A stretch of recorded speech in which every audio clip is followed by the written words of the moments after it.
Welcome to విహెచ్ఎం news. తాళం వేసి ఉన్న ఇళ్లనే లక్ష్యంగా చేసుకుని దొంగలు రెచ్చిపోతున్నారు. సాంకేతికతను వినియోగిస్తూ పొరుగు వారికి కూడా శబ్దం వినిపించకుండా ఎంచక్కా సర్దేస్తూ పోలీసులకు సవాల్ విసురుతున్నారు. అసలే వేసవకాలం, పిల్లలకు సెలవులు, కుటుంబాలతో విహారయాత్రకు వెళ్లేవారు అధికం. అటువంటి ఇళ్లపై పక్కారెక్కి నిర్వహించి దోపిడీలకు పాల్పడుతున్నారు దొంగలు.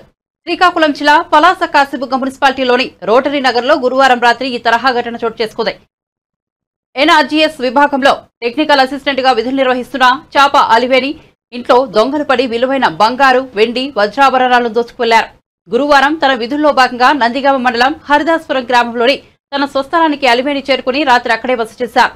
ఇంటికి తాళం వేసి ఉండడాన్ని గమనించిన దుండగులు గడియలను కోసేసి ఇంట్లో చొరబడ్డారని తెలుస్తోంది. ఇంటి తాళాలు లేకపోవడాన్ని గమనించిన స్థానికులు ఆమెకు సమాచారం ఇవ్వడంతో హుటాహుటిన ఇంటికి చేరుకున్నారు. బంగారం, నగదు, వెండి, వజ్రాభరణాలు దొంగలు ఎత్తుకెళ్లినట్లు గుర్తించి హతాశులయ్యారు. పోలీసులకు సమాచారం ఇవ్వడంతో కేసు నమోదు చేసి ఘటనా స్థలానికి చేరుకుని దర్యాప్తు చేపడుతున్నారు.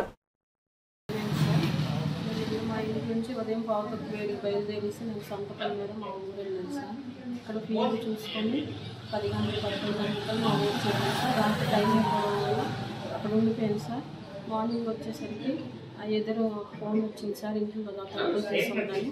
నేను అక్కడ రాలేదు సార్, వెంటనే బయలుదేరి మా రూమ్ వచ్చాను సార్. వచ్చేసరికి మొత్తం అన్నీ తీసేసి ఎటువంటి అంత లాగేసి తలుపులు కట్ చేసేసి వీడియోలు తీసేసి మొత్తం భాగాన్ని డబ్బులు ఎత్తుపోయి సార్ ఇల్లంతా చల్లా చెదరని చేసేసాను సార్. పోలీసుకి ఇన్ఫర్మేషన్ ఇచ్చాను సార్, వాళ్ళు వచ్చి చూసారు సార్.